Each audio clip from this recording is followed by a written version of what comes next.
여러분, 드래프트는 꿈의 무대라고들 하죠. 하지만 그 자리에 앉아있는 모든 선수에게 그 꿈이 같은 크기로 다가오지는 않습니다. 누군가는 이름이 불리는 순간 인생이 바뀌고, 누군가는 그날 이후 아무 일도 없었던 것처럼 다시 일상으로 돌아가야 합니다. 오늘 이야기의 주인공, 이정민은 그 아무 일도 없었던 쪽에 3번이나 서 있었던 선수입니다. 드래프트 일수도 아닙니다. 삼수도, 3번의 도전, 3번의 실패. 이쯤 되면 주변에서는 하나둘씩 말합니다. 이제 그만해야 하는 거 아니냐. 현실을 봐야지. 하지만 이정민은 그 말을 쉽게 받아들이지 못했습니다. 야구를 너무 오래, 너무 깊게 좋아했기 때문입니다. 드래프트에 떨어졌다는 건 단순히 프로 문턱에서 밀려났다는 의미가 아닙니다. 그동안 해왔던 선택들, 참아왔던 시간들, 미뤄둔 다른 인생의 가능성들까지 한꺼번에 부정당하는 기분이 듭니다.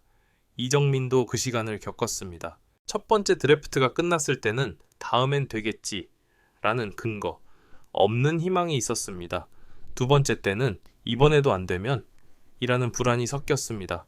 그리고 세 번째, 그날이 끝났을 때는 아무 말도 나오지 않았다고 합니다.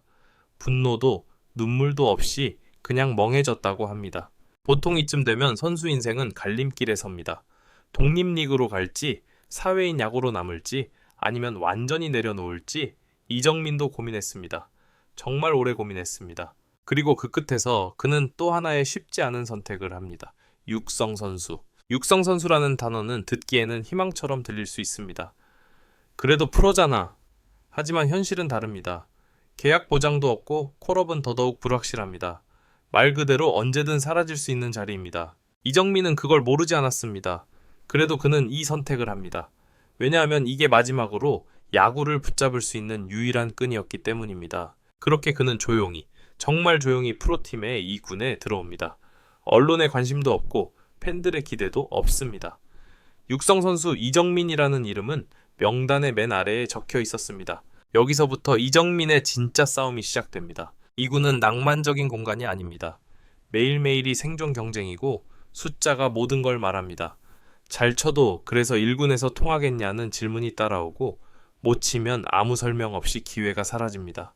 이정민은 처음부터 눈에 띄는 성적을 낸 건 아닙니다. 하지만 한 가지는 분명했습니다. 타석에서의 태도가 달랐습니다. 공 하나하나를 끝까지 보려고 했고 헛스윙 하나에도 이유를 찾았습니다. 그는 오늘 안타를 쳤다보다 오늘 어떤 공을 쳤는지를 더 중요하게 생각했습니다. 이게 나중에 엄청난 차이를 만들어냅니다. 시간이 지나면서 이정민의 타석에는 특이한 변화가 생기기 시작합니다. 눈에 보이는 타율보다 타구질이 달라졌습니다.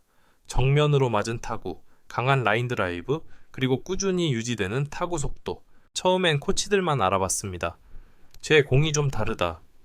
배트에 맞는 소리가 다르다. 이 말들이 조금씩 나오기 시작합니다. 그리고 어느 순간부터 이정민의 이름 옆에 숫자들이 쌓이기 시작합니다. 타율, 출루율 같은 익숙한 숫자가 아니라 데이터입니다. 타구 속도, 하드 히트 비율, 컨택 구간. 이 데이터가 아주 묘하게도 이 군 평균을 확실히 넘어서기 시작합니다. 이정민의 타격은 감이 좋다 수준이 아니었습니다. 지속성이 있었습니다. 하루 반짝이 아니라 몇 주 몇 달 동안 비슷한 타구를 계속 만들어냈습니다. 여기서 중요한 포인트 하나. 이 군에서는 이 정도 데이터가 나와도 바로 일군 이야기가 나오지 않는 경우가 많습니다. 좀 더 보자. 표본이 적다. 이 말이 항상 따라옵니다. 하지만 이정민의 경우는 조금 달랐습니다. 왜냐하면 그가 쳐낸 타구들이 단순히 안타로 기록된 게 아니라 투수 유형과 상황을 가리지 않고 나왔기 때문입니다. 좌완, 우완, 빠른 공, 변화구. 상대가 누구든 스윙 궤적이 크게 흔들리지 않았습니다. 이건 데이터로 보면 굉장히 명확하게 드러납니다. 그리고 그 데이터가 마침내 1군의 시야에 들어옵니다. 이정민은 아직 그 사실을 몰랐습니다. 여전히 그는 이 군 경기 후 가장 늦게까지 배트를 들고 있었고 훈련이 끝난 뒤에도 혼자 남아 티배팅을 반복했습니다.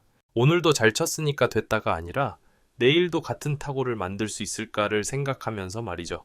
이게 바로 드래프트 3수를 겪은 선수의 시선입니다. 하루를 버텨도 내일이 보장되지 않는 자리. 그래서 그는 오늘의 안타보다 내일의 반복을 선택했습니다. 그리고 이 선택이 곧 엄청난 파장을 만들게 됩니다. 데이터는 거짓말을 하지 않습니다. 이정민의 숫자는 조용히 하지만 분명하게 이야기하고 있었습니다. 이 선수는 다르다. 지금 보고 있는 것 이상이다. 아직 콜업은 없습니다. 아직 이름이 불린 것도 아닙니다. 하지만 분명한 건 하나입니다. 이정민은 이미 문을 두드리고 있다는 사실입니다.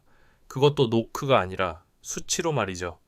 이정민의 이름이 본격적으로 내부 회의에서 언급되기 시작한 건 안타수가 늘어서도 홈런이 갑자기 터져서도 아니었습니다. 그 시작은 아주 조용한 데이터표 하나였습니다. 이 군 코치진이 일상적으로 확인하던 타격 리포트, 그 안에서 이정민의 수치들이 눈에 띄게 튀어나오기 시작합니다. 처음엔 컨디션이 좋네 정도로 넘어갈 수 있는 수준. 하지만 이게 한 경기, 두 경기로 끝나지 않았습니다. 가장 먼저 눈에 들어온 건 타구 속도였습니다. 평균 타구 속도가 이 군 상위권을 넘어서 1군 평균과 거의 비슷한 수준까지 올라옵니다. 특히 정타 비율, 이른바 하드 히트 비율이 눈에 띄게 높았습니다. 이건 굉장히 중요한 포인트입니다. 이 군에서 성적이 좋은 선수는 많습니다. 하지만 타구질이 좋은 선수는 그리 많지 않습니다.